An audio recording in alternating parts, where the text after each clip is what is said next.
민수기 18장 1절 여호와께서 아론에게 이르시되 너와 네 아들들과 네 조상의 가문은 성소에 대한 죄를 함께 담당할 것이요 너와 네 아들들은 너희의 제사장 직분에 대한 죄를 함께 담당할 것이니라.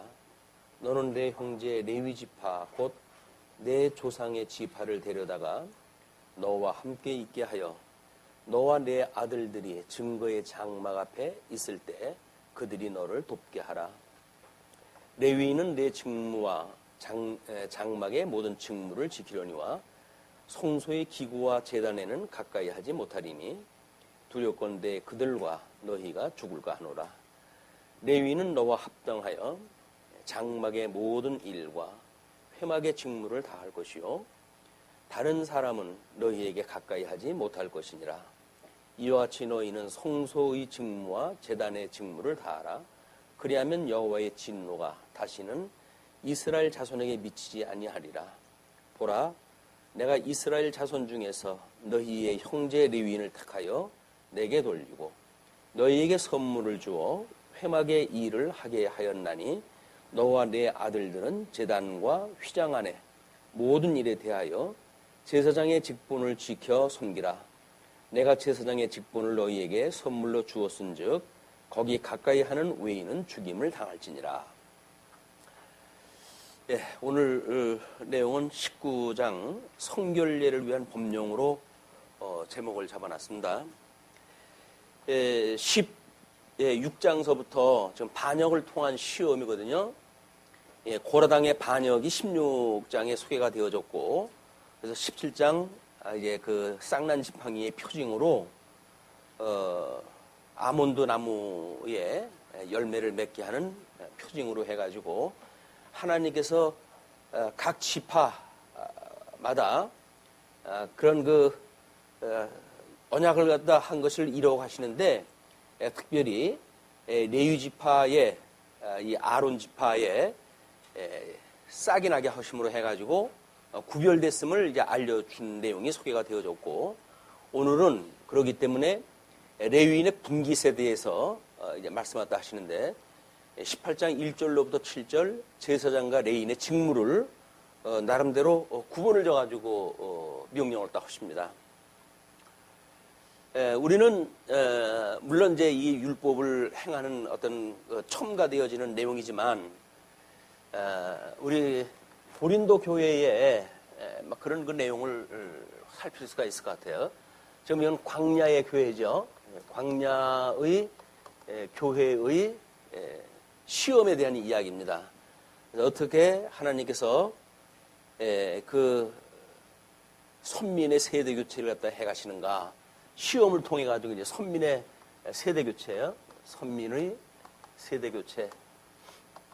이 세대 교체라고 하는 거는 우리가 한 세대를 약 30년을 보든 40년을 보든 이거는 진전적 발전에 대한 이런 그 내용을 우리가 볼 수가 있어요. 이 진전적 발전이라고 하는 것은 점진적 계시의 이 점진적인 계시의 확장에 대한 이야기입니다. 너무 이제 이 계시가 한 세대를 통해 가지고 보여주는 것보다는 대를 이어서 이것이 계시가 점진적으로 발전시켜 가시기 때문에, 그렇기 때문에 우리는 긴 역사를 통해 가지고 어떤 성경을 이해하는 데에도 끊임없이 세월이 필요해요, 하나님께서.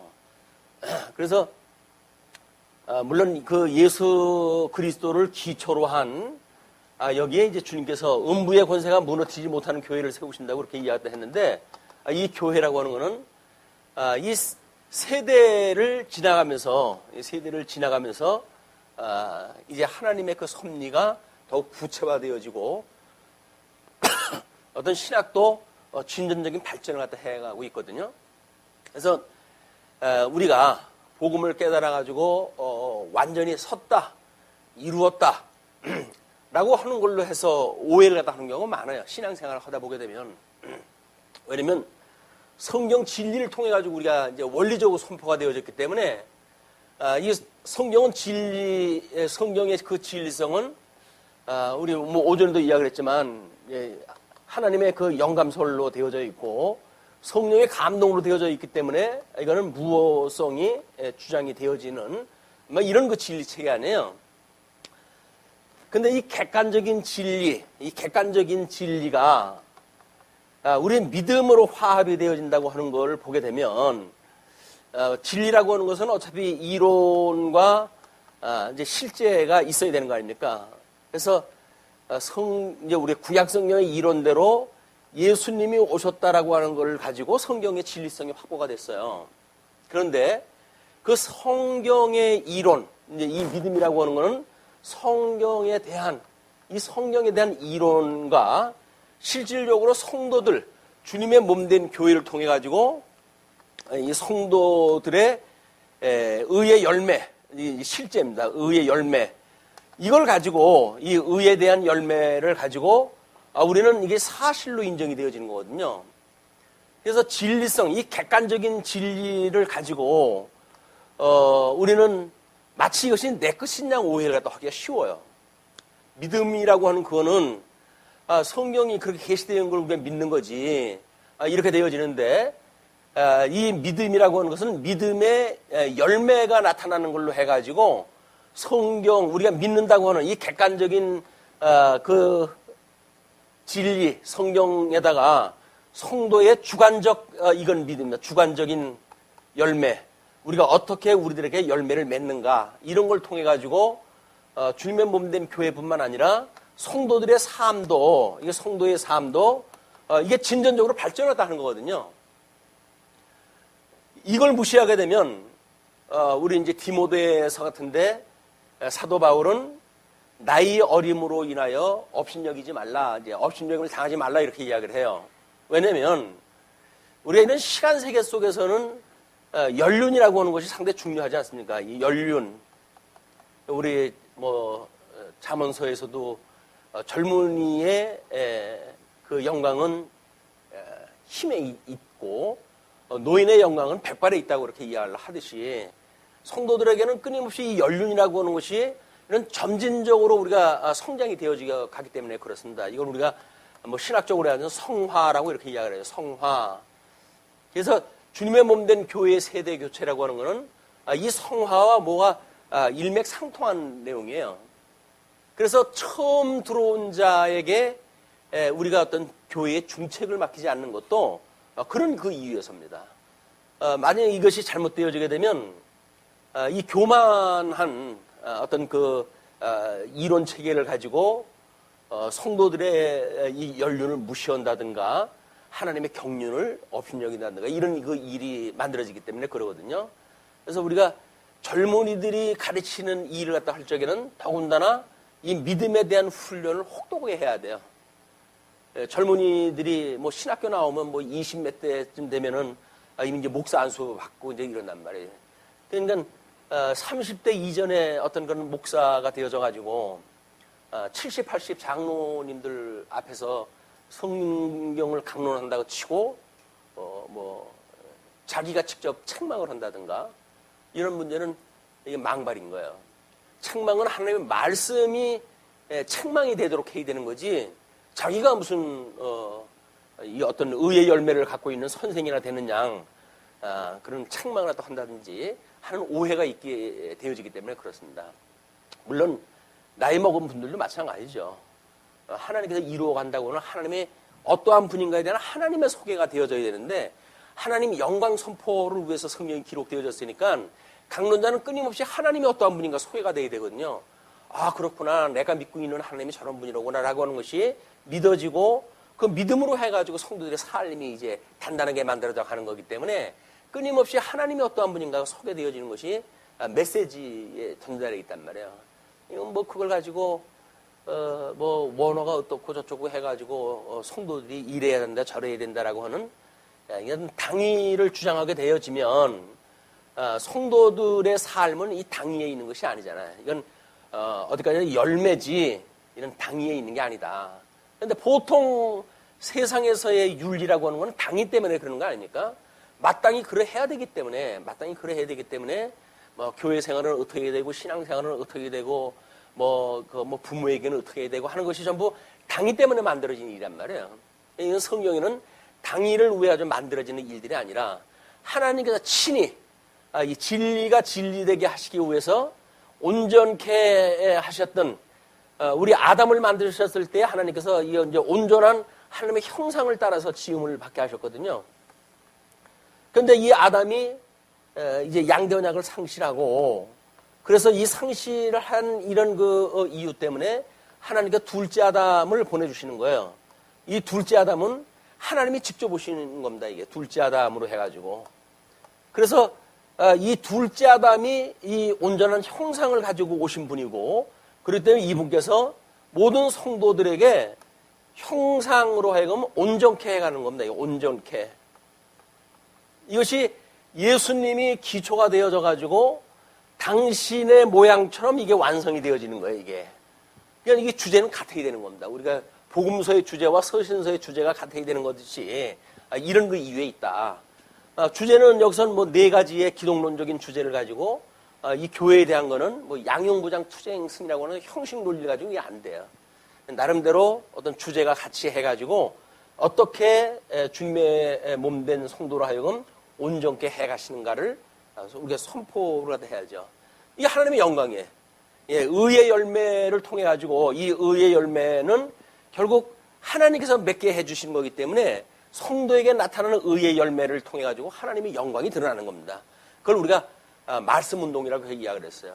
예, 에네르게이아라고 하는 그 이야기는 하나님의 언약이 성취되어지는 그런 그 상태, 운동력에 의해 가지고 하나님의 형상을 닮아가는 성도들의 삶. 이것이 말씀의 운동이니까 그런 운동력에 의해 가지고 우리가 어떻게 되어져 가는가 온전케 해가신다. 그냥 성도들은 끊임없이 지어져 갈 때 연약해 가지고 흔들릴 수밖에 없어요.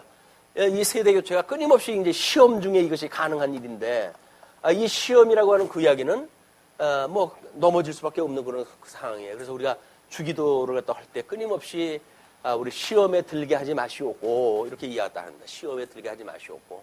이 시험이라고 하는 거는 이제 믿지 않는 사람들은 무너지고 믿는 사람들은 이 시험을 통해 가지고 한 단계 단단하게 만들어가는 일이란 말이에요. 예, 고린도 교회의 처음에 초기적인 상태가 누구에게 세례를 받았는가라고 하는 이 문제를 가지고 결국은 시기가 만들어지는 거 아닙니까? 누구가 적통이냐? 이번에 모 당에서 이야기할 적에도 자기가 무슨 아무개 대통령의 적통이다 이렇게 주장을 다 하고 그러는데 이게 사람들이 상대적으로 지음을 받은 인간들의 있는 한계예요. 끊임없이 어느 줄에 내가 있었는지 또는 말씀 운동을 언제서부터 어떻게 배웠는지 이런 걸 가지고 자기 어떤 정통성을 주장을 또 해가지고 이게 그 위를 갖다 정의를 또 한단 말이에요. 근데 이거는 의의 열매를 갖게 되어지게 되면 이런 걸로 되어지는 게 아닙니다. 이런 그 인간이 가지고 있는 판단에 의해 되어지는 것이 아니라 오히려 섬기는 일로 이것이 드러나고 우리 예수 그리스도의 온유한 심령을 닮아가는 이런 그 상태로 되어져 있기 때문에 어린 양 권세로 해가지고 짐승 권세를 이기게 하시는 섭리라도 해가시지. 그래서 어떤 사람이 책을 그런 걸 썼던데 열정적 그 칼빈주의라고 하는 그런 그 책도 있지만은 다윗의 그런 그 믿음을 소개를 또 하면서 사자의 가슴을 가져라 이래가지고 강력한 메시지를 책 표제를 갖다 썼더라고요. 그런 그 뜨거운 어떤 가슴을 가지고 용맹스러운 예수 그리스도의 전사로 살아간다고 한다면 얼마나 좋겠어요. 그러나 교회 생활이라고 하는 게 결국 그렇게만도 한다. 이 온유한 심령으로 싸운다는 이야기는 그런 어떤 사자의 심장을 가지고 싸우는 것이 아니라 어린 양 권세를 가지고 싸우는 거거든요. 이게 아이러니예요. 주님의 몸된 교회가. 그런데 이제 그 레위 지파를 통해 가지고 레위 지파가 왜 너희만 하나님 앞에 무슨 그 어떤 부름을 받았느냐 하는 은사 문제를 해가지고 끊임없이 시기가 만들어지잖아요. 그래가지고 결국은 레위 지파를 왜 하나님께 골라내셨는지 12지파 중에 왜 레위 지파를 이제 12지파 가운데 이 레위 지파를 하나님께서 빼시고 대신 우리 요셉의 지파를 가지고 이걸 두 장자의 분으로 나눠줬잖아요. 그래서 뭐 에브라임 지파하고 그다음에 므낫세 지파로 해가지고 하나님께서 요셉 지파를 둘로 나눠가지고 결국은 12지파를 채우신단 말이에요. 그렇기 때문에 이 12지파라고 하는 것은 지금 온전하신 우리 예수 그리스도 언약자손을 이제 예표하는 건데, 이 언약자손을 이 두 지파로 나눠가지고 장자의 몫을 둬가지고 두 지파로 나누게 하시고, 레위 지파는 오히려 하나님의 기업으로 이게끔 만들어가지고 12지파에서 제외를 갖다 시키십니다. 분깃이 없어요. 언약자손 그 가나안 땅에 들어가지고 차지할 때 레위 지파는 차지할 땅이 없어요. 단지 6군데에 이제 뭐 피안처를 지을 수 있게끔 그런 영역을 주지만 부쳐먹을 수 있는 땅을 갖다 주시지 않거든요. 왜냐면 하나님에게 속해져 있다고 하는 겁니다. 하나님이 기업이에요. 그런데 어떻게 보게 되면 종교개혁이 일어나고 이 체제에 대한 문제를 이야기했을 때 우리가 사제주의로부터 이제 우리 로만 캐톨릭에서는 사제주의를 이야기를 하는데, 이 종교개혁자들이 이걸 가지고 만인제사장이라고 이렇게 이야기했잖아요. 우리는 만인제사장이다. 그러면 이 만인제사장이라고 하는 그것은 구약성경적인 이 레위지파의 그 감각이 무엇인지를 알아야 우리가 그래도 만인제사장으로서의 무슨 자부심을 가지고 이걸 갖다 해갈 수 있지 않겠어요. 우리는 하나님이 우리들 직접적인 기업이에요. 따로 우리가 뭘 경작을 갖다 해가지고 그걸 부쳐먹고 이래야 되는 것이 아니라 우리는 철저하게 하나님에게 속해져 있는 사람들이다. 그래서 너희들이 이게 하나님의 일이 무엇입니까? 그랬을 때 내가 보낸 자 예수 그들을 믿는 것이 하나님의 일이다. 그러면 우리들이 그 예수님을 믿을 때 어떻게 살아갑니까? 그렇게 했을 때 무엇을 먹을까 마실까 염려하지 마라 라고 하는 그 이야기도 하나님이 우리들의 이 기업이 되기 때문에 하나님께서 우리한테 다 주신다는 거예요, 이분이. 이게 교회, 주님의 몸된 교회의 나름대로 그래도 공인의 감각을 가진 성도들의 삶이다. 뭐 아직도 양육을 받아야 된다고 한다면 이런 감각이 없겠죠. 그러나 우리가 교회 생활 어느 정도 하고 집사 직분을 받고 그리고 나름대로 이제 교회에 어떤 섬기는 일을 갖다 한다면 만인 제사장이라고 하는 이런 자기의 정체성을 가지고 주님의 몸된 교회 생활을 해가는 거란 말이에요. 이런 그 관계를 가지고 본문을 한번 읽어보면서 하나님께서 레위 지파에 대한 시기심을 가지고 있던 자들을 전부 심판으로 해가지고 죽이기도 하고, 뭐 그 죽였던 자가 연병에 죽은 자만 해도 47,000명이 연병으로 죽었잖아요. 이것이 주님의 몸된 교회의 일꾼들에 대한 하나님의 관심입니다. 주님의 몸된 교회의 일꾼들은 주님께서 전부 챙겨보셔요. 그래서 우리가 그런 그 믿음을 가지고 주님의 몸된 교회에 생활을 갖다 하고 봉사 활동을 갖다 하는 것이 성도들 또는 재직임무라고 그렇게 생각이 듭니다. 자, 그러면 1차적으로 18장 1절에서부터 7절까지가 제사장과 레위인의 직무인데, 우리 이제 하나님께서 이제 이 교회를 지어갈 때 성전이죠. 구약 성경에서는 성전이기 때문에 이 성전을 했을 때 여기 이제 안뜰이 있고, 여기는 안뜰이에요. 그 다음에 여기에 이제 성소가 있고, 지성소가 있고, 성소가 있고, 이렇게 되어져 가지고 이 안뜰이 제사장들이 이제 들어갈 수 있는 곳입니다. 제사장. 그 다음에 여기에 이제 여러 가지 뭐 기구가 있고 이런 거 섬기는 일들을 레위 지파가 이걸 또 하도록 되어 있어요. 하나님 앞에. 그런 뒤에 이제 성소에 이 제사장이 들어가고 지성소에는 대제사장만 1년에 한 차례 들어갈 수 있도록 한 것이 지성소의 일이란 말이에요. 영역이 전부 나눠져 있는 거죠. 같은 레위 지파라고 하더라도 이 제사장의 일을 갖다 해야 되는 사람들 또는 여기서 제사장으로 해가지고 지성소에 들어가는 일을 갖다 해야 되는 사람들 아니면 다른 기구를 잡고 이런 그 하는 일들을 해야 되는 사람들 전부 분류가 되어져 있고 영역이 나뉘어져 있다. 이렇게 생각을 하시고 이제 보세요. 여호와께서 아론에게 이르실 때 너와 네 아들들과 네 조상의 가문은 성소에 대한 죄를 함께 담당할 것이요 너와 내 아들들은 너희의 제사장 직분에 대한 죄를 함께 담당할 것이니라.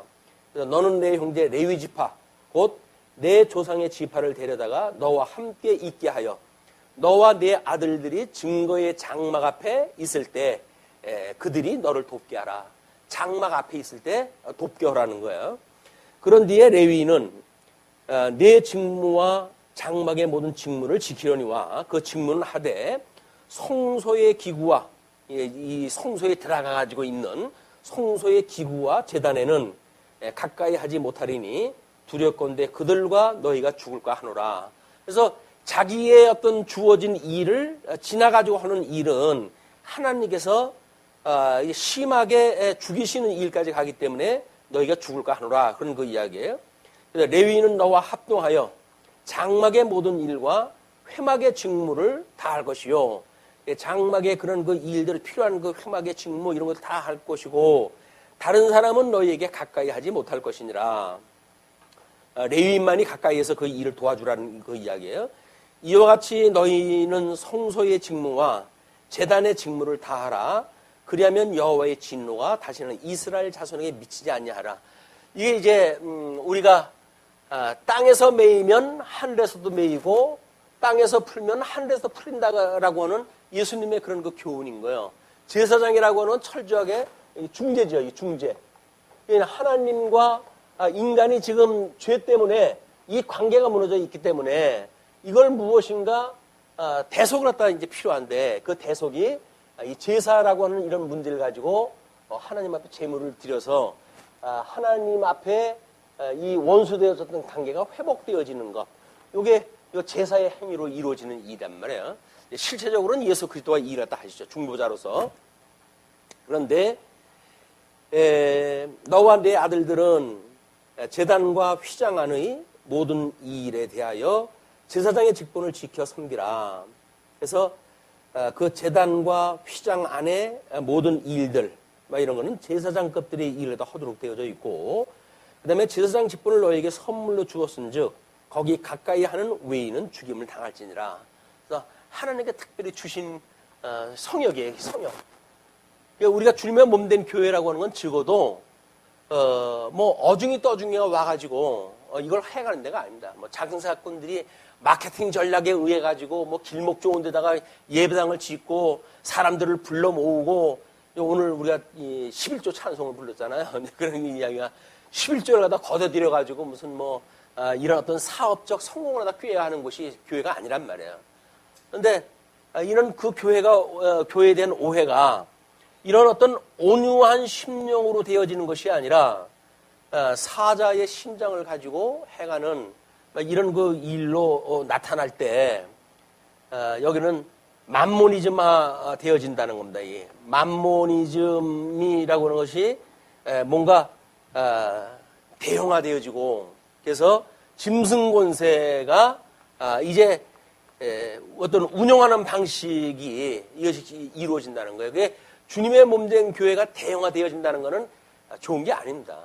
우리는 뭐 그걸 가지고 하나님께서 복을 주셔가지고 우리 교회를 수천 명이 모이는 교회로 해주십시오. 뭐 이렇게 기도를 갖다 하신다고 한다면 그거는 정상적인 기도가 아니에요. 우리들의 분복이라고는 하나님께 다 정해진 데가 있어요.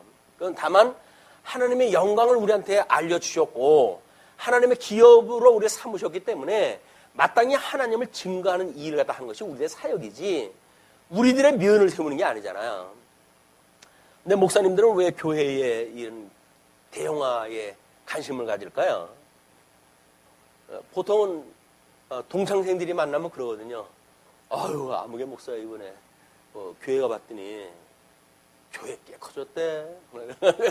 부러운 표정을 지어가면서 그러면서 이제 그러는 거야. 그래.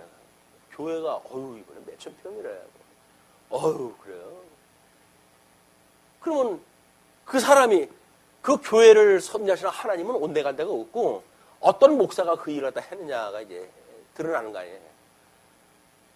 그걸 뭐 우리의 축소지향적으로 본다면 주님의 몸된 교회에 그 교회 그래도 뭐 말씀으로 해가지고 교육이 잘 되어져 가고 있대.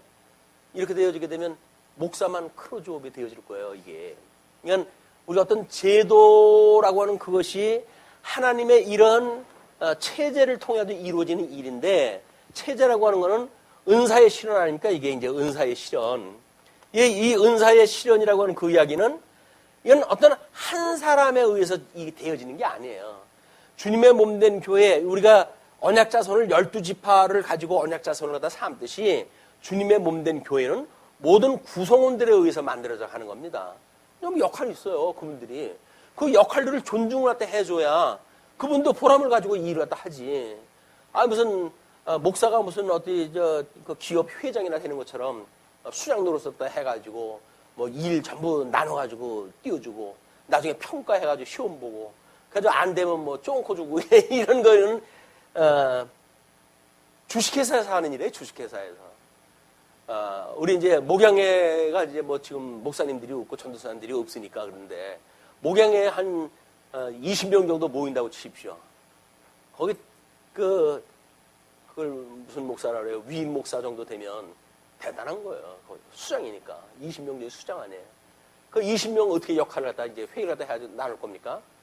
뭐 교회학교 뭐서부터 해가지고 쫙 분배를 갖다 하고 일이 되면 일사불란하게 일이 처리가 되겠죠.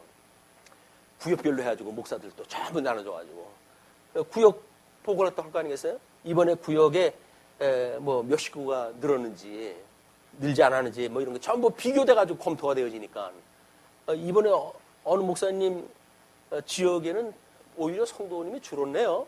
라고 한번 하게 되면 그건 이제 비상 걸리는 거예요, 거기. 지구장소에서 구역장까지 이제 이 구역 관리하는 그 목사님이 다 불러 모아가지고 압력을 가하고 이렇게 되어서 발전이 되어져 가는 겁니다. 주님의 몸 된 교회에 무슨 뭐 순 모임이라고 한다든가 이런 작은 모임을 통해 가지고 뭔가 만들어가는 체제가 다 그런 시스템이에요. 그게 달리 말해가지고는 피라미드 구조예요. 피라미드 구조. 수많은 이제 이 지역 뭐 이런 그 놓고 뭐 여기에 이제 뭐 구역으로 나눠놓고 그다음에 이걸 다시 지역으로 묶고 지구로 묶고 지역으로 묶고 그리고 이걸 총괄하는 사장을 세우고 이래가지고 이 운영하다 하는 거거든요.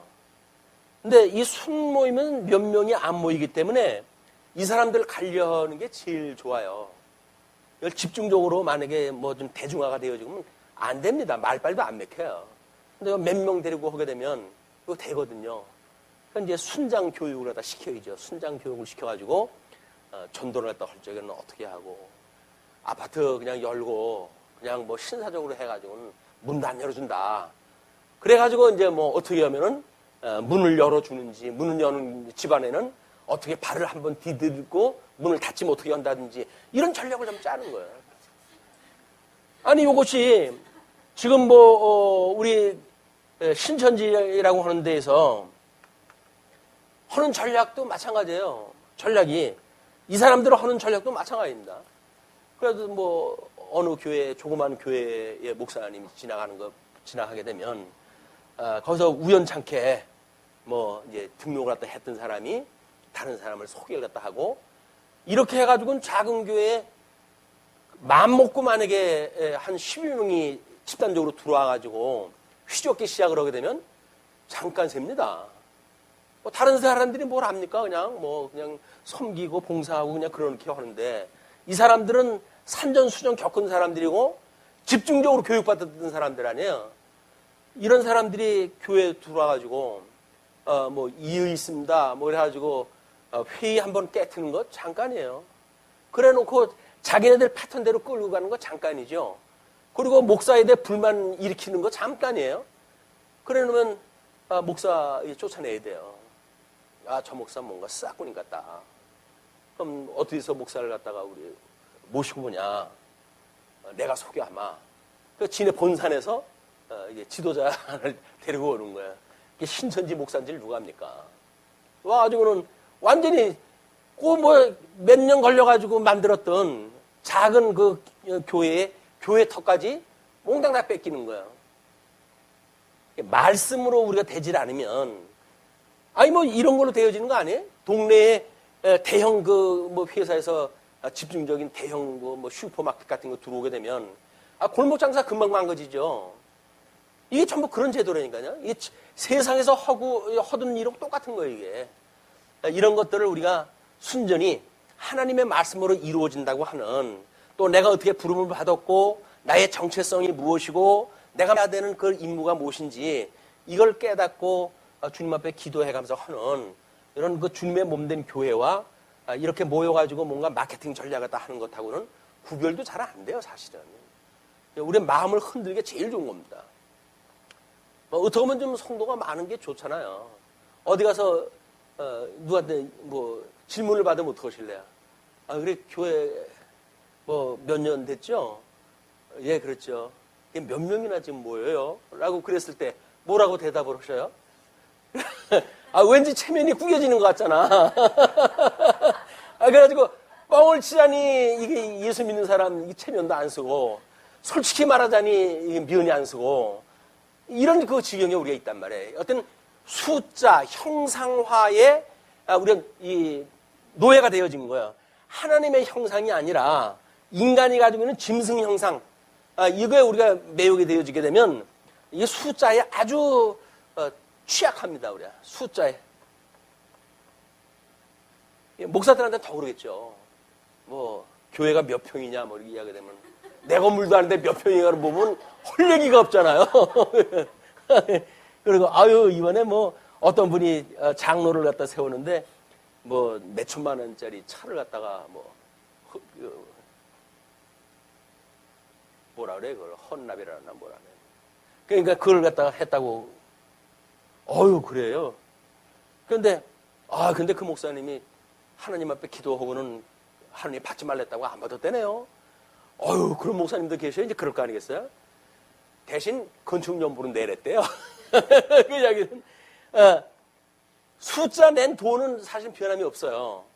그리고 전략적으로 목사님이 받지를 않고 다른 쪽으로 해가지고 그걸 쓰고, 그러니까 목사는 면 세우고, 목사가 뭐 차가 없어가지고 또 받겠어요? 이미 종차 있는데.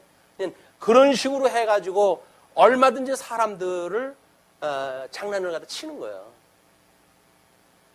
인간들이 살아가는데 지금 인간미가 또 있어야 되는 거 아닙니까? 그렇게 또 우리 생각하는지도 모르겠지만 냉정해야 됩니다. 냉정해야 돼요. 우리의 이성적인 판단은 냉철해야 돼요. 물론 뭐 감정적으로 해가지고는 뭐 우리 따뜻한 그런 마음씨를 가는 게 중요하죠. 그러나 이성적으로 해서 냉철한 이성이 필요하다. 이런 걸 사리 분별을 갖다 해서 이것이 옳으냐 그러냐를 판별할 수 있는 이런 훈련이 필요하다. 이건 믿음이라고는 들으면서 나는 건데 이 말씀을 계속 들어야 그런 감각이 만들어지는 거 아니겠어요? 그렇기 때문에 모이는 횟수가 많으면 많을수록 유리한 거예요. 왜? 그런 문화가 자꾸 접해지니까. 그렇지 않으면 세상에서 있는 문화하고 접해져 있는 시간이 많은데 뭐 언제 이런 문화를 접할 기회가 있나요? 이게 점점 힘들어지는 거예요. 모이기를 힘쓰라고 하는 그런 그 이유도 그런 그 이야기고, 사단이 이런 모이기를 자꾸 폐해하는 이런 그 시대를 만들어가는 일도 여전히 사단의 그 전략이 있는 거다. 우리 뭐 많이 모이지 않는 교회 아니에요, 우리가. 만약에 새벽마다 모이고 그리고 금요일마다 모이고 뭐 철야기도 하고 뭐 구역 예배로 해가지고 매주 만나고 이렇게 되어지게 되면 거의 우리 집안일을 전부 포기해야 돼요. 근데 그나마도 그래도 모이는 횟수가 적게 해가지고 모이는데 이 모이는 걸 그나마도 좀 깎습다. 너무 이거 바쁘고 인생이 바빠가지고 안 됩니다. 라고 한다면 아마 우리 믿음은 이제 담보하기 힘든 거죠. 모이기를 힘쓰는 것이 중요하다. 하나님께서 강야교회를 지금 굳건히 해가는데 그런 시기로 인해 가지고 반대가 부닥쳤을 때 제사장과 레위인을 구분시켜 가지고 뭔가 전진적으로 발전해가는 제도에 대한 발전 또는 하나님의 율법에 대한 구체화 이런 것들이 만들어지는 거거든요. 그냥 교회 생활에 문제 생기는 것이 문제는 아니에요. 왜? 육신의 소유를 가지고 있는 사람들이 모이니까 문제가 만들어지는 것이 문제가 아니라 문제로 여기는 것에 문제가 있는 겁니다. 뭐 문제 소리가 3번 정도 나오면 우리 헷갈리죠. 그러니까 문제라고 하는 거는 우리가 이 교회라고 하는 것이 학습의 장이라고 그러지 않았어요. 이게 배우고 익히기 위한 그런 그 장이라고 한다면 이런 문제가 만들었을 때 문제의 대안이 무엇인가가 우리가 이제 이 머리를 맞대고 궁구하게 되겠죠. 하나님의 그 선하신 뜻은 무엇인지, 이 문제는 왜 발생이 되어졌는지 우리를 돌아다보고 하나님의 뜻을 또 강구하고 기도하고 그래 더 나은 제도로 발전되어져 가는 것이 학습의 이유 아니에요, 이게. 세상에서도 이제 뭐 PDCA 사이클이라고 해가지고 끊임없이 계획을 세우면 진행을 하는 대로 점검을 갖다 하고 그걸 다시 피드백을 시키고 이렇게 하는데, 주님의 몸된 교회를 갖다 해가는 데 있어서 온전케 해가는 이 과정이야말로 광야교회에 수차례 시험을 줘가지고 이 일을 갖다 해가신다. 주님의 몸된 교회의 시험거리가 뭐 우리가 안 당할 수는 없잖아요. 이게 있을 수밖에 없어요. 그러나 이 시험은 하나님을 깨달아가는 교육의 기회다. 그래서 시험을 받지 않도록 기도를 해야 되지만 이거를 끝내 악에서 구하소서라고 하는 그 근원적인 거를 우리가 구해야 될 필요가 있습니다. 하나님 1차적으로 요거는 우리가 이제 죄진 자를 사해 준 것처럼 우리 죄를 사하여 주옵시고 1단계야. 2단계 시험에 들게 하지 마옵시고요. 3단계 악에서 구하소서. 우리 사죄받았던 거 뭐 다 은혜의 감동을 가지고 살아가잖아요. 그러지만도 시험에 빠지게 돼요. 그러지만 이제 근본적으로 이 악에는 빠지지 않게 해달라고 하는 우리 기도가 필요한 것 같습니다. 그 다음에 이제 8절로부터 20절까지 제사장의 분깃을 소개합니다. 여호와께서 또 아론에게 이르시되 보라, 내가 내 거제물 곧 이스라엘 자손이 거룩하게 한 모든 헌물을 내가 주관하게 하고 내가 기름 부음을 받았으므로 말미암아 그것을 너와 내 아들들에게 영구한 몫의 음식으로 주노라. 지성물 중에 불사르지 아니한 것은 내 것이라. 이제 불살른 거는 이 하나님 앞에 제물로 바친 거니까 그들이 내게 드리는 모든 헌물의 모든 소제와 속제제와 속건제물은 다 지극히 거룩한즉 너와 내 아들들에게 돌리리니 지극히 거룩하게 여김으로 먹으라. 이는 내게 성물인즉 남자들이 다 먹을지니라. 그래가지고 하나님께 바쳤던 그 제물 중에 화물로 바쳐진 거를 제외해놓고 막 그런 것들은 이제 레위직이 먹도록 이렇게 해주셨어요. 저 제사장직들이. 내게 돌릴 것은 이것이니 곧 이스라엘 자손이 드리는 거제물과 그 다음에 모든 요제물이라. 내가 그것을 너와 내 자녀에게 영구한 몫의 음식으로 주었은즉 내 집에 정결한 자마다 먹을 것이니라. 그들이 여호와께 드리는 첫 소산 곧 제일 좋은 기름과 제일 좋은 포도주와 곡식을 내게 주었은즉 그들이 여호와께 드리는 그 땅에 처음 익은 모든 열매는 내 것이니 내 집에서 정결한 자마다 먹을 것이니라. 첫 거제물로 해가지고 다 하나님 앞에 바치는 그 일들인데 그걸 하나님께서 전부 레위 지파에게 돌려주신 거예요. 그리고 이스라엘 중에서 특별히 드린 모든 것은 내 것이 되리라. 여호와께 드리는 모든 생물에 처음 나는 것은 사람이나 짐승이나 다 내 것이로되 처음 태어난 사람은 반드시 대속할 것이요. 왜냐면 출애굽을 갖다 했을 때 하나님께서 모든 장자를 갖다 치시잖아요. 모든 장자를 갖다 치셨을 때 이스라엘 백성들의 장자만 치질 않으셨어요. 그래서 하나님께서 이 장자의 몫으로 하나님 앞에 바치게 하시는 거예요. 그러나 사람일 경우에는 사람을 바쳐가지고 바치지 말고 이걸 대속을 갖다 할 수 있는 이 대속물로 해가지고 환치가 되어지는 겁니다. 그러니까는 대속할 것이요. 처음 태어난 부정한 짐승도 대속할 것이며, 처음 태어난 만약에 짐승이 부정하다고 한다면 그것이 그렇다고 한다면 대속을 갖다 해가지고 대신 그 온전한 걸로 바치도록 이렇게 하신 거죠. 그 사람을 대속할 때에는 난지 한 달 이후에 내가 정한 대로 성소의 세겔을 따라 은 5세겔로 대속하라. 한 세겔은 20계란이라.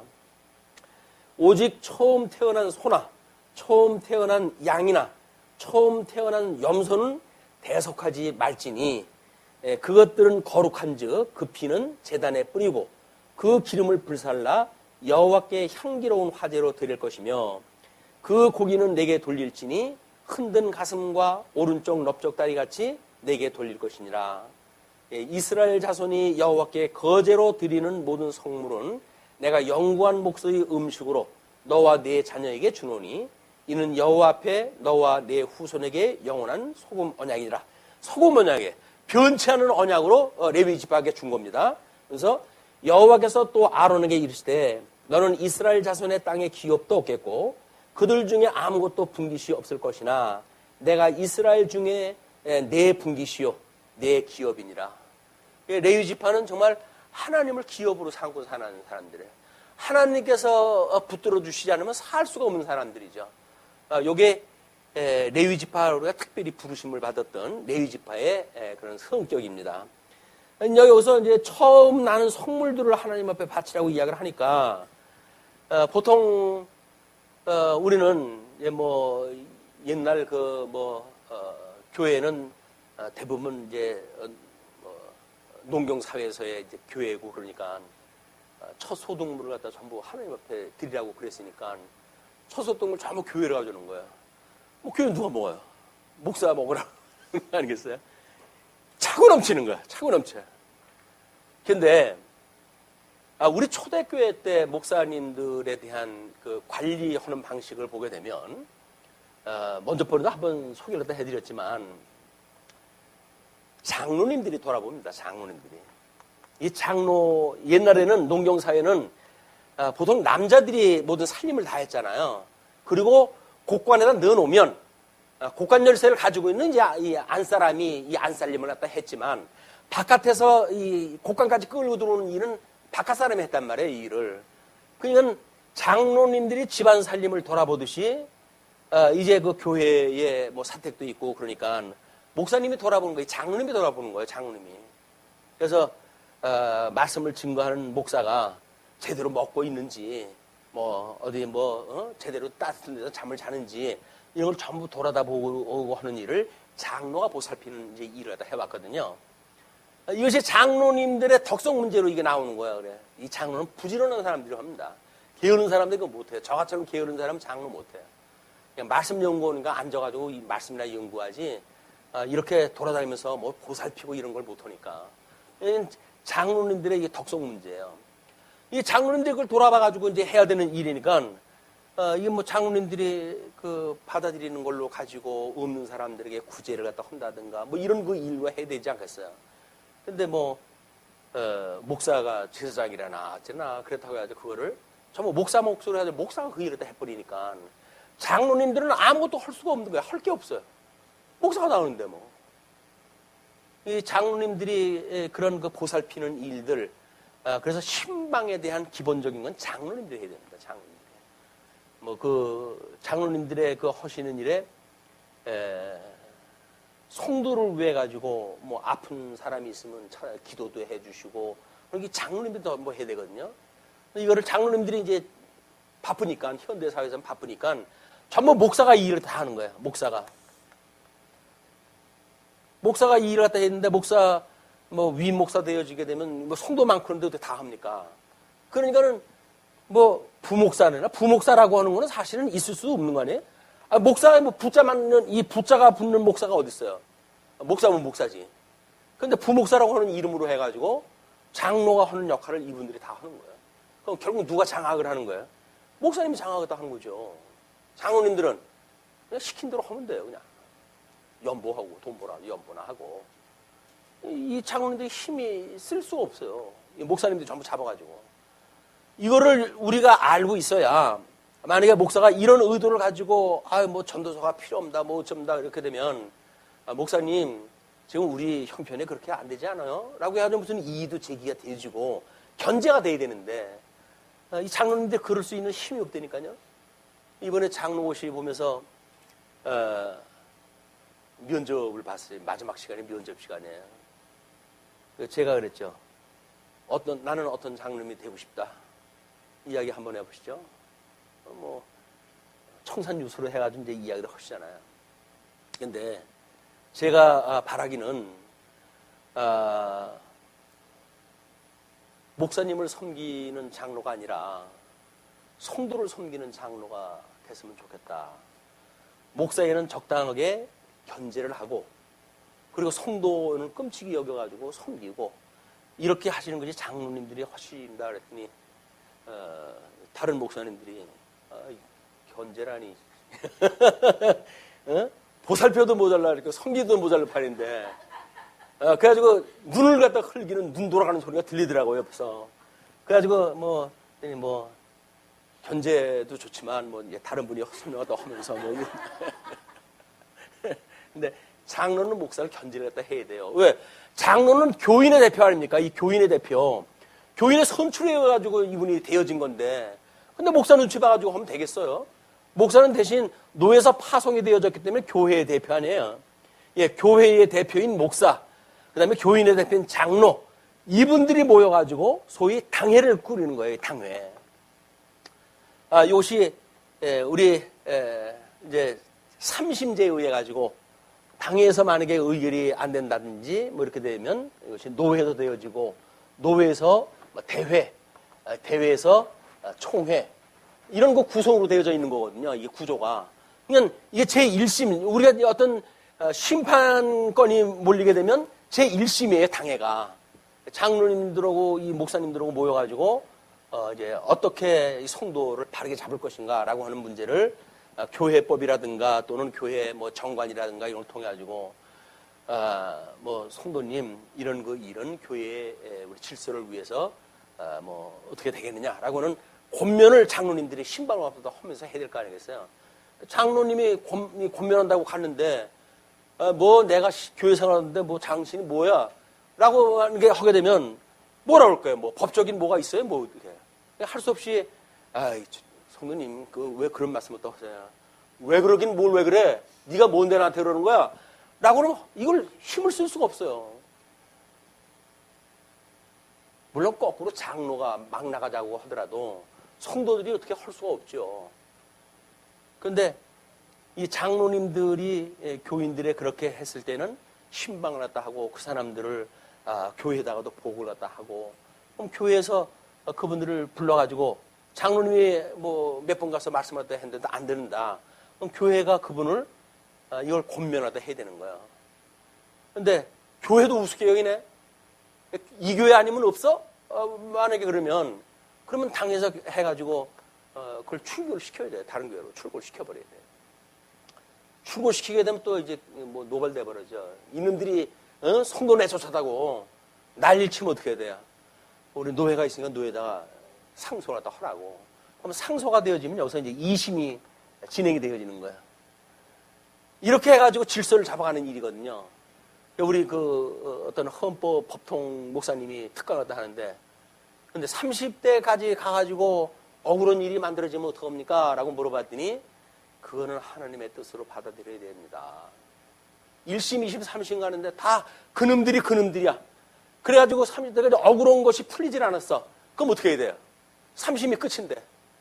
그럼 할 수 없이 이거 하나님의 뜻이로구나 라고 받아들일 수밖에 없다는 거야. 이게 현재 눈에 보이는 행정의 이런 한계. 여기서 온전하게 이루어질 수가 없습니다. 다만 가시적인 교회의 질서를 잡기 위해서 이런 제도가 만들어져 있다. 이렇게 이제 보시면 되겠고. 그 다음에 이제 21절서부터 32절까지의 그 내용이 전체가 그 이야기입니다. 레위인의 분기가 11조에 대한 이야기예요.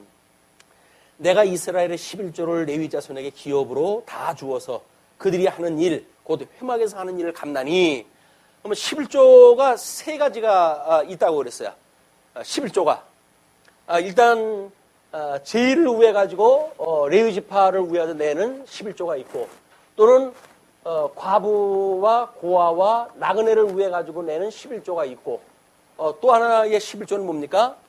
이 대속주인 예수 그들을 예표하는 이런 11조가 있는 거예요. 이제 우리가 11조에서는 해석을 하잖아요. 11조로 다 해석을 했을 때, 레위 지파는 이제 하나님 나라, 12지파를 대표로 하는 일이기 때문에 하나님 나라에 대한 계시적인 사건이에요. 이 과부와 고아와 나그네를 위한 건 뭐예요? 하나님의 의가 무엇인가를 드러내시기 위한 11조의 방식이란 말이에요. 그러니까 이 나라와 의와 대속주라고 하는 건 하나님이 어떻게 이 회복을 갖다 해가지고 영광을 보여주시는가에 대한 문제 아니겠어요? 요것이 지금 공의의 실현으로 해가지고 드러나는 일이니까 요렇게 되어져 있는데, 이 원리가 예수님께서 유대인들한테 11조를 이야기할 때 뭐라 그래요? 너희 근처에 11조를 내면서도 의와 인과 신을 버렸도다, 이렇게 이야기를 하잖아요. 신이 이쪽으로 내려가잖아요. 신. 그 다음에 의와 인과 신. 하나님의 의로, 레위인을 대표로 해가지고 나라를 지켜가시는 것이 하나님의 제사의 방법을 통해가지고 하니까 의를 통해가지고 이걸 이루어가시는 일이란 말이에요. 그 다음에 이 인이라고 하는 것은 긍휼하심. 예수 그리스도의 그 의처럼, 하나님의 의처럼 낮은 자를 통해가지고 하나님께서 어떻게 섭리를 갖다 해가시는 모습이기 때문에 이 의라고 하는 것이 있어야 되고 인이라고 하는 것이 있어야 돼요. 이게 11조 정신이에요. 11조 정신. 신이라고 하는 믿음 아니에요. 예수를 그리스도로 믿음으로 우리가 구원에 이른다고 하는 이런 믿음이 필요하고, 그리고 과부와 고아와 나그네를 위한 긍휼한 마음이 있어야 된다면, 긍휼한 마음이. 11조를 내면서 긍휼한 마음이 없다고 한다면 정말 거짓말이에요. 그건 내나 많아요. 그리고 이 의, 하나님의 나라가 레위 지파를 통해 가지고 언약 자손의 그 약속된 나라가 이루어진다. 그래서 의와 인과 신을 버렸도다, 이렇게 이야기를 해요. 근처에 11조를 내는데 정상적으로 오히려 거기가 갖고 있는 이런 복음적인 정신이 배제가 되어진 거예요. 이게 구약 이스라엘 사람들이 냈던, 예수님 오셨을 때 유대인들이 냈던 11조의 이야기입니다. 11조의 이야기. 근데 우리는 교회에서 의와 인과 신에 대한 걸 이야기하면서 11조를 받나요? 아니에요. 무조건 오고 11조만 내라는 거예요. 무조건 11조. 거기는 뭐 대속주에 대한 이런 믿음에 대한 이유도, 과부와 고아 나그네에 대한 이런 그 인에 대한 설명도, 또는 나라가 어떻게 이루어가는지에 대한 의에 대한 이야기도 이게 전혀 배제가 되어지고 그냥 돈만 이거 내라는 거예요. 이게 뭐 절간에 부처만 이러고 있는 게 아니라 교회에서도 이것만 내라는 거예요. 이것만. 의와 인과 신이라고 하는 복음 정신이 없는 11조는 하나님도 안 받으셔요. 그런데 그거를 이런 걸 핑계를 대가지고 돈을 갖다가 걷어들인다는 이야기는 한마디로 복음 장사하는 겁니다. 예수 장사. 예수 팔아가지고 갑부되어지는 목사들 많습니다. 종교 재벌이라고 그래요. 소위 종교 재벌. 이런 거를 우리가 불식시키지 않으면 우리는 10에 하나 내면은 뭐 10에 열을 준다고 그러더라. 10배, 100배 준다고 그러더라. 흔들어가지고 뭐 채워준다고 그러더라. 이런 생각을 가지고 장사 속을 가지고 11조를 갖다 내면 하나님 앞에 이 양심에 좀 문제가 있는 거 아닙니까? 우리가 하나님은 그러고 살아야 될 관계가 아니잖아요. 아니 하나님이 우리 아버지인데 아버지한테 용돈 갖다 드리는 게 왜 드리는 거예요? 이거 그 용돈이를 쓰세요 갖다 주는 줄 알았더니 이 녀석이 유산 받아 먹으려고 그래가지고는 자꾸 얼굴 보여주고, 그리고 푼돈 좀 용돈으로 주고, 그리고 그 유산 저쪽에 있는 땅은 어떻게 하실 거예요? 라고 이런 거나 물어보고, 그걸 아들이라고 도의됩니까? 이건 하나님이 우리 아버지라고 믿어지게 되면 그러질 않아요. 그냥 아버지기 때문에, 그분이 아버지기 때문에 우리가 존경되어지고, 아버지기 때문에 우리가 경외를 하는 것이고, 아버지기 때문에 그분 때문에 우리가 즐거워하는 일이지 어떤 조건 가지고 하는 게 아니다. 가족지간에 이 어떤 조건 가지고 우리 따지기 시작하면 참 힘들어져요. 이제 자식이 돈 벌어 왔는데 얼마나 벌어 왔어 해가지고 수금 사원 수금 오듯이 그런 식으로 자녀들에 대한 수입을 갖다가 관리를 했다 하면 그건 이 꼴이 말이 아니잖아요. 하나님 앞에서의 우리의 이 연보라고 하는 거는 철저하게 하나님이 우리 아버지라고 믿어지고 주님의 몸된 교회를 주님께서 온전케 해간다고 하는 믿어지기 때문에 우리가 내는 연보는 철저히 의의 열매로 드리는 연보입니다. 말씀의 운동력으로 만들어진 일들이에요. 자기 재물 귀하지 않은 사람이 어디 있어요. 그럼에도 불구하고 왜 이 선한 일을 위하여 연보를 다 하는가? 그 이야기는 의의 열매로의 이게 이 복음을 위한 열매로 나타나는 일입니다. 근데 이런 원리가 배제되어진 11조 전부 싹군 목자들이 걷어들이는 거예요. 25절 여호와께서 모세에게 말씀하여 이르시되 너는 레위인에게 말하여 그에게 이르라. 내가 이스라엘 자손에게 받아 너희에게 기업으로 준 11조를 너희가 그들에게서 받을 때에 그 그 11조의 11조를 거제로 여호와께 드릴지니라. 레위 지파가 11조를 제사장들에게 되면 이 제사장들은 또 10의 1조를 하나님 앞에 이걸 드리도록 되어져 있는 거예요. 11조를 거제로 여호와께 드릴 것이라. 내가 너희의 거제물을 타작마당에서 드리는 곡물과 포도즙 틀에서 드리는 즙같이 여기느니 너희는 이스라엘 자손에게서 받는 모든 것의 11조 중에서 여호와께 거제로 드리고 여호와께 드리는 그 거제물은 제사장 아론에게로 돌리되 너희가 받은 모든 헌물 중에서 너희는 그 아름다운 것 곧 거룩하게 한 부분을 가져다가 여호와께 거제로 드릴지니라. 그러므로 너는 그들에게 이르라. 너희가 그 중에서 아름다운 것을 가져다가 드리고 남은 것은 너희 레위인에게는 타작마당의 소출과 포도즙 틀의 소출같이 되리니 너희와 너희의 권속이 어디서든지 이것을 먹을 수 있음은 이는 회막에서 일한 너희의 보수임이니라. 하나님의 그런 그 보수로 해가지고 레위 족속에게 주게 되어집니다. 너희가 그중 아름다운 것을 받들어 드린즉 이로 말미암아 죄를 담당하지 아니할 것이라. 너희는 이스라엘 자손의 성물을 더럽히지 말라. 그리하여야 죽지 아니하리라. 이거는 이 11조에 대한 모든 문제는 우리 예수 그리스도에 대한 예표적인 사건이에요. 예수 그리스도의 예표적인 사건. 인이라고 하는 것도 긍휼한 마음을 가지고 낮으신 비하의 신분을 가지고 오신 분 아닙니까? 이걸 가지고 또 하나님께서 이 의의 열매를 맺게 하기 위해서 승리의 신분을 가지고 이걸 이루시죠. 대속의 이런 그 십자가에 죽으시는 사건, 전부 11조에 대한 이야기, 의와 인가시는 예수 그들 예표하는 일이기 때문에 현재 예수님이 오신 뒤에는 예수님으로 이것이 다 완성이 되어진 거야. 이건 소위 재물 아니에요, 재물. 재물로 드려지는 일이기 때문에 다 이루어진 거다. 11조를 지금 낸다고 하는 그런 그 이야기는 성경적이지 않습니다. 그런데 11조가 지금 교회에다 내는 것이 만연되어져 있잖아요.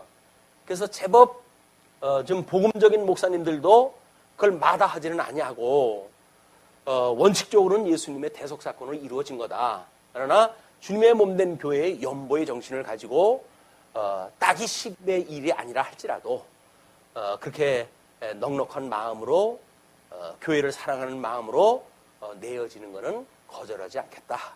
이것이 보통 목사님들의 그 이해입니다. 근데 11조는 내는 거 아니에요. 11조를 내게 되면 율법의 모든 걸 지켜야 될 이미 의무가 주어진 겁니다.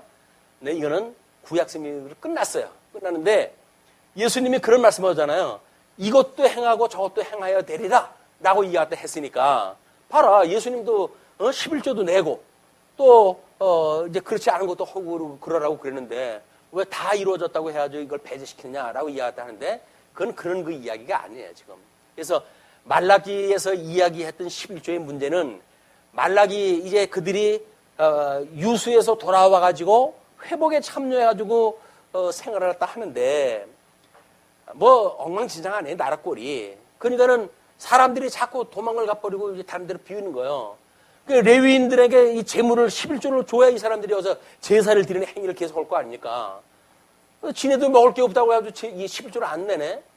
그러니까 이 사람들이 제사장도 어떻게 해요? 이 사람 내지를 하니까 아이고 어떡하냐 내 새끼 먹여 살리기 위해서는 내가 밭이라도 매이지 라고 해가지고 농사를 지러 나가니까 제사 행위가 이루어지질 않는 거예요.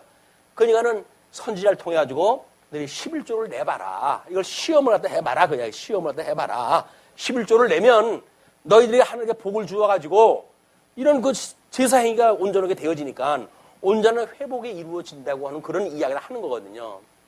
근데 이거를 마치 지금 시대에 그냥 신약적인 해석으로 끌어다가 이걸 설명을 하게 되면 11조를 하라는 이야기예요. 이게. 온전한 11조를 하라. 봐라, 하나님께 시험을 갖다 해보라고 그러지 않더냐. 다른 데서는 하나님께 시험을 해보라는 이야기가 아무데도 안 나온다. 단지 11조 문제에서는 하나님께 시험을 갖다 해보라고 나왔다. 이 얼마나 중요하면 하나님께 이렇게 했겠냐. 11조를 내라. 이렇게 이야기했다 하는데 아니에요. 구약성경은 구약성경으로 해가지고 모형적으로 완성이 되어진 겁니다. 이걸 실체로 예수님이 오셔가지고 11조의 제물이 되어 돌아가신 거예요. 그분이 우리의 이 가부와 고아와 나그네 같은 우리들을 위하여 돌아가셨고, 그리고 하나님의 이 나라를 하나님께서 이걸 우리에게 주신 거예요. 이거 교회 중매 몸된 교회로 대속주로 해가지고 다 예수님이 이것이 이루시는 일이고, 만약에 지금 있어져야 된다고 한다면 주님의 몸된 교회를 온전케 해가시고 위해서 여전히 천상에서 일을 다 하실 거예요. 고아와 가부와 나그네를 위한, 또는 그 레위 지파를 위한, 또는 대속주를 위한 이런 11조의 그런 하나님이 이루어낸 그 일은 천상에서 주님께서 이루신다. 우리는 그거를 믿는 믿음으로 살아가는 거예요. 아, 주님께서 일을 다 하시는군요. 우리처럼 이 가난한 자를 위해서 주님께서 일을 다 하시는군요. 예수님만 만나면 우리가 부요함을 노래하게 됩니다. 당신 한 분만으로 우리는 족한 줄 압니다. 지족으로 아는 삶은 어디서부터 나와요? 주님이 10의 하나를 바쳐줬다는 거예요.